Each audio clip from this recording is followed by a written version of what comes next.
firing up the live here.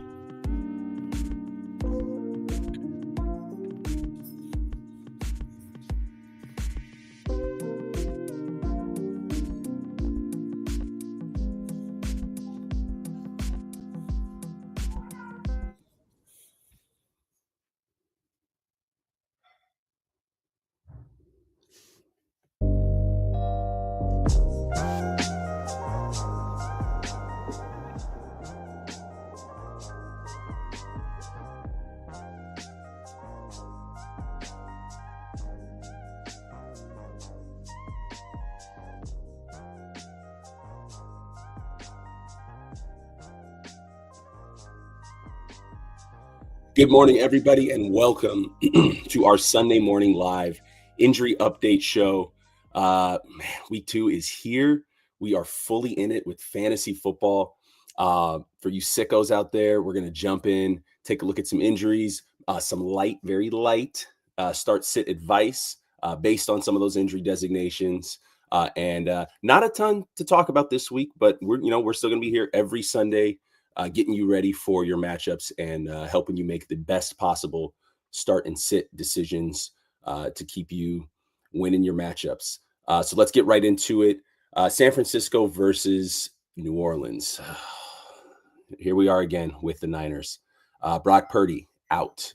George Kittle out and on IR, expected to miss multiple weeks. Juwan Jennings is expected to play. Trent Williams has a knee thing, and it's going to be a game time decision. So surprisingly, Christian McCaffrey, healthy, ready to go.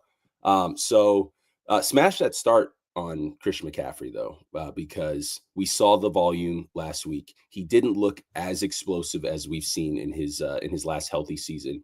But I mean, he touched the ball 34 times. Christian McCaffrey's the only guy in this offense right now. It's going to be Mac Jones.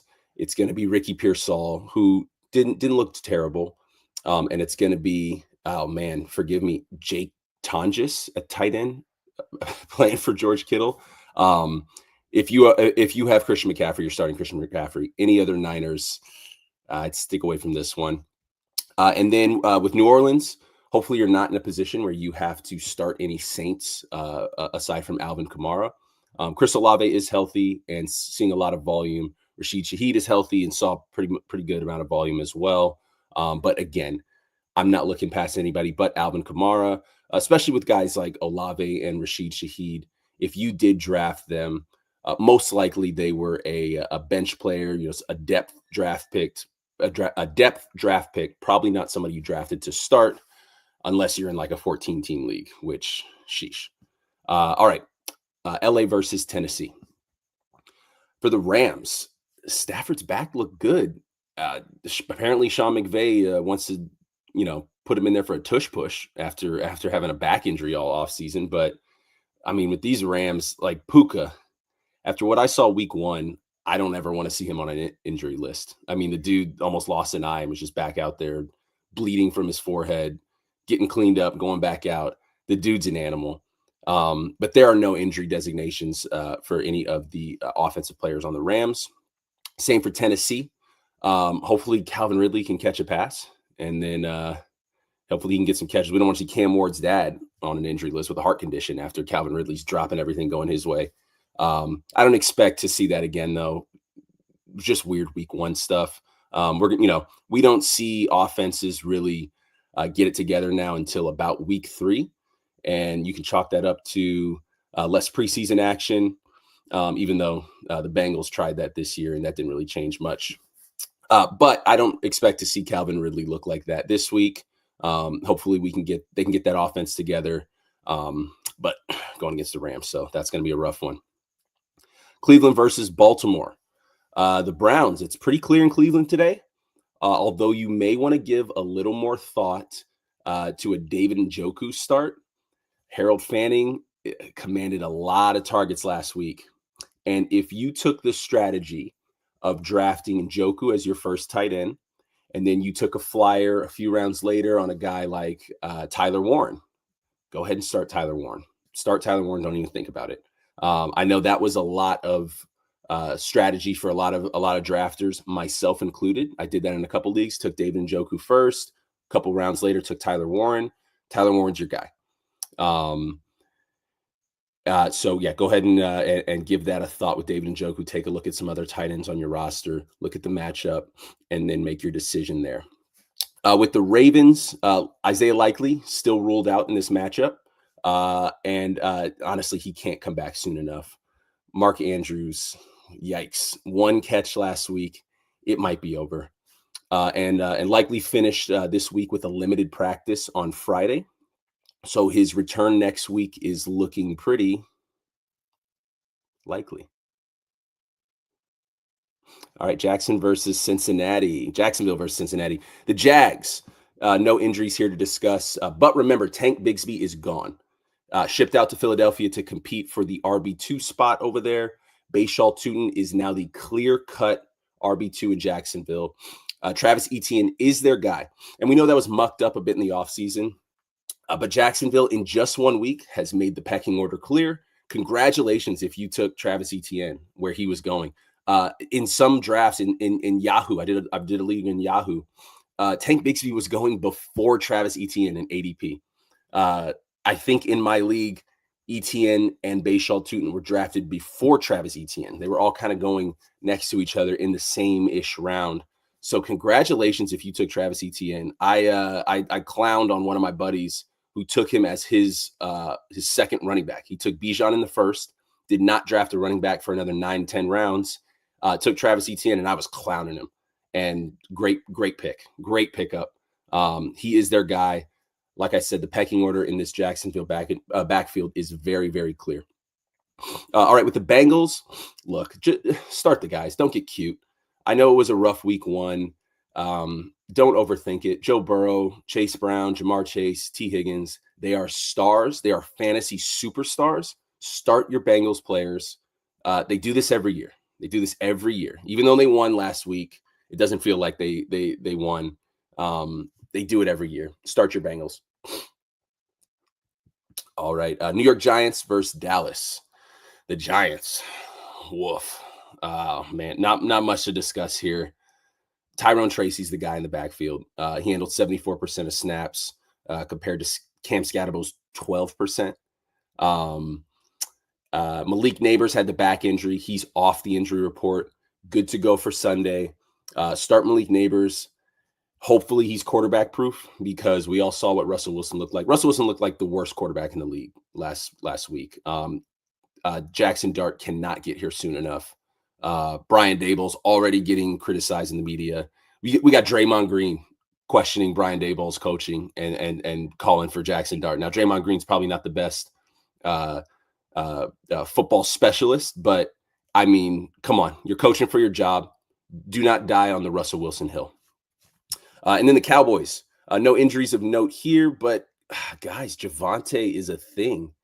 And I don't get why we overthink these situations every year. I mean, Javonte, Travis Etienne, we just talked about, Tyrone Tracy, like these guys are the starting running backs, and we get so eager to push the other guys in front of them, and it just doesn't always work like that. In fact, it very rarely works like that. When you got guys that are starting running back caliber, like Javonte and Travis Etienne. I mean, the Cowboys went and got Javonte Williams. I don't know why we just assumed that, Jaden Blue is going to be the guy. But yeah, Javonte Williams, again, congratulations if you picked him up where he was going in drafts. I have him in a league. I'm starting him over Isaiah Pacheco. He looks to have a very favorable matchup this week against the Giants. So go ahead and start Javonte Williams. All right. Aside from that, not a ton more to talk about. We got Chicago and Detroit, which I think this should have been the Sunday night game. No injuries there. Hopefully we can see that Detroit Lions offense pick it up because it was a rough one last week. New England versus Miami. On the defensive side of the ball, Christian Gonzalez is still ruled out for New England. Last week, I called out Jacoby Myers as a start as he was going against the Patriots with no Christian Gonzalez. Jacoby Myers had a great day. For Miami, start Tyreek Hill. Jalen Waddle, I don't know. He had a little injury last week, came back in the game. That just seems to be Jalen Waddle, though. He gets beat up every year. But Tyreek Hill, there's no Christian Gonzalez. Miami had their little players only meeting. We'll see if that means anything. But I feel pretty confident going with the Miami players this week. Buffalo against the Jets. Start everybody in this game. Buffalo gave up a ton of fantasy points to the Ravens last week. The Jets gave up a ton of fantasy points to the Steelers last week. They match up this week. Start everybody. Looking forward to it. And Seattle versus Pittsburgh. Man, that backfield, Ken Walker and Zach Charbonnet. I'm sticking, or I am staying away from either one of them until things get more clear. Really, the only person I'm starting on Seattle is Jackson Smith-Njigba. He commanded a 68% target share last week. He had 13 targets, 9 catches, 124 yards. Man, I traded for him in a dynasty league this year, and I could not be more excited. So again, Seattle, only person I'm starting there is Jackson Smith-Njigba. And then on the Pittsburgh side, no injuries to discuss. But again, that backfield is see, we do this with every other backfield except the Arthur Smith backfields, which we should be doing it, where Kenneth Gainwell is the guy. It's not Caleb Johnson. Caleb Johnson had 2 carries for -2 yards. Jaylen Warren should be the guy, but Kenny Gainwell was getting the majority of carries. So stay away from the Pittsburgh Steelers backfield for the foreseeable future. We got Carolina versus Arizona. No injuries there. Bryce Young did not look great. Tet McMillan did look good. And then on the Arizona side, Marvin Harrison had a nice, solid week 1. We'll see if that continues into this week. And hopefully we can get Trey McBride in the end zone, because that was a discussion all year last season. I took the over on a touchdown for him last week. Didn't happen. I got the over on him scoring the first touchdown this week on a 7-leg parlay. So hoping to make a little money here. I know this isn't our parlayed show, but there's nothing to talk about with this game. All right, Denver versus Indianapolis. Yeah, not much to talk about here. The Colts are a thing, though. Daniel Jones is a thing. If you're in a 2 QB league or a super flex league, Daniel Jones, man, get him into your starting lineup. Unless you took, some of 2 of the big dogs in early in your draft. If you came out of the draft with, man, I don't know, it's just a conversation like Kyler Murray or Daniel Jones. But it is a big test against Denver this week, so proceed with caution. But Daniel Jones looked so good last week, and then he made Tyler Warren look good. He made Michael Pittman, brought Michael Pittman back from the dead. So we got a little question here from Instagram. Trevor Lawrence or Drake May? Oh, man. I think I'm going with Drake May. Man, they're both facing pretty terrible defenses, though. Jacksonville, Trevor Lawrence is facing the Cincinnati Bengals, and then Drake May against the Miami Dolphins. Both facing bad defenses and what should be dynamic offenses. I know we have our questions about Miami. Wow, those 2 are close. I think I will go with Trevor Lawrence. He's just got more weapons there. Stephon Diggs looked okay. We didn't see much Kyle Williams, the guy that was being hyped up all offseason for New England. With Jacksonville, you got Trevor Etienne looking good. You've got Brian Thomas Jr., even though he did not have a ton of targets last week. And then you've got Travis Hunter. I will go with Trevor Lawrence against the Cincinnati Bengals defense. The Browns had a great day against Cincinnati last week. Cedric Tillman got home. Harold Fannin got home. And Jerry Jeudy got you some points. So I will go with Trevor Lawrence against Cincinnati over Drake May against Miami.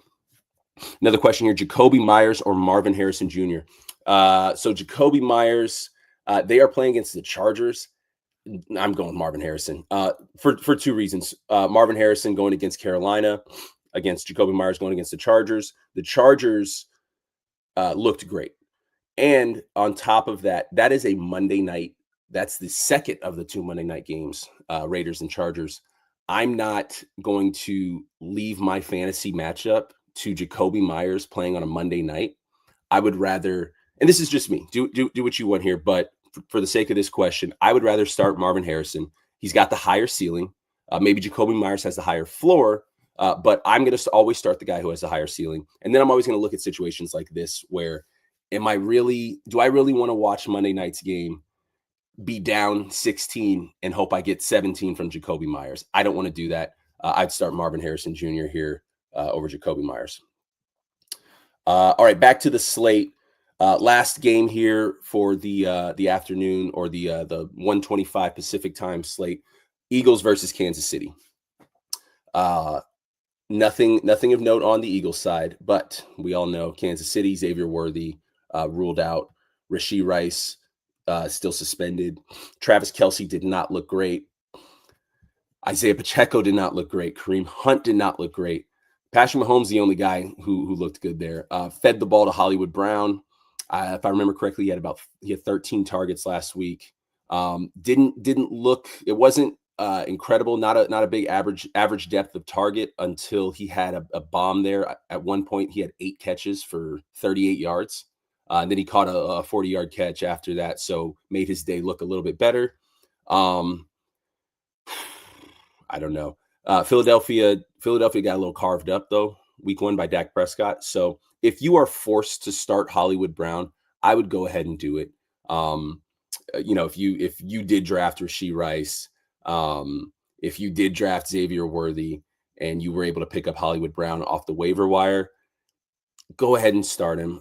Philly's pass defense did not look great. CeeDee Lamb should have had an all-time day had he not dropped three or four, how many passes he dropped. I am, as an Eagle fan, I am a little nervous about our defense. No Jalen Carter, though. We'll see what we can do to pressure the quarterback today. But yeah, start Hollywood Brown. I am staying away from Isaiah Pacheco. Like I mentioned a little bit earlier, I benched Isaiah Pacheco in a league for Javonte Williams. Stay away from Kareem Hunt. Just don't do it. And then Sunday night, we've got Falcons, Vikings. No injuries there. I don't know. Again, I don't know why this is the Sunday night game. I would have put Bears and Lions or Eagles and Chiefs here. But nonetheless, that's what we have. Buccaneers and Texans. Chris Godwin still ruled out. I begged you to start Emeka Egbuka last week. Hopefully you did it. He was awesome. He wasn't the target sponge like we thought he may be. A little bit of luck there with the 2 touchdowns. Just take a look at your lineup. Take a look at what you have. And again, ask yourself that Monday night question. Are you going to be dependent on Emeka Egbuka scoring 20 points for you Monday night, or do you want to start your guys on Sunday? Maybe not the best fantasy strategy, depending on who the guys are, but that's just kind of how I look at things. And then on the Texans side, oh man, hopefully they look a little bit better. Hopefully that was just a Rams thing last week and not an indictment on the Texans offense, even though that offensive line is atrocious. CJ Stroud, I have benched in a 2-quarterback league, and until further notice. Nico Collins, don't freak out. That was, like I said, the Rams just messed up everything the Texans were trying to do. Don't freak out on Nico Collins. He is still a first-round fantasy talent. And then the last game of the week, Chargers and Raiders. Man, the Chargers, we might have a little wide receiver room question here. Let's see if Quentin Johnson can do it again. Caught 2 touchdowns last week, dropped a touchdown. Could have been a 3-touchdown day for Quentin Johnson. Keenan Allen was getting the targets. Ladd McConkey still looked good out there. Omarion Hampton not bursting out of the gate like we thought he would. But we'll see what he can do against the Raiders. And then on the Raiders side, Ashton Genty looked pretty good. Jacoby Myers looked decent. Brock Bowers is still questionable. So this is one where, oh man, if Brock Bowers is your guy and you're waiting till 7 p.m. on Monday night to see if he's going to play, monitor that as closely as you can, and then just have a backup. If that means you pick up Michael Mayer, go grab him, because if you don't have another guy that you're willing to start over Brock Bowers today, because you don't want to wait for that news tomorrow, go get Michael Mayer. I'm trying to think who's on the Chargers. No, you don't want Will Dissly. Maybe you grab a Cade Otton for the Buccaneers, just to have, hopefully that Brock Bowers news comes early enough for you to make that decision. But this is a scary one, with that being the last game of the week. Brock Bowers questionable. Make sure you have insurance there. And that'll do it for week 2, guys. Fantasy football, we are back. We are in the full swing of things. It's been awesome. It was an awesome week 1. Hopefully we have an awesome week 2. Keep showing up here every Sunday morning. Keep throwing those questions in. I'm happy to answer any questions you guys have. And looking forward to an awesome week 2. And we'll see you for our show tomorrow. Looking forward to it. See you guys.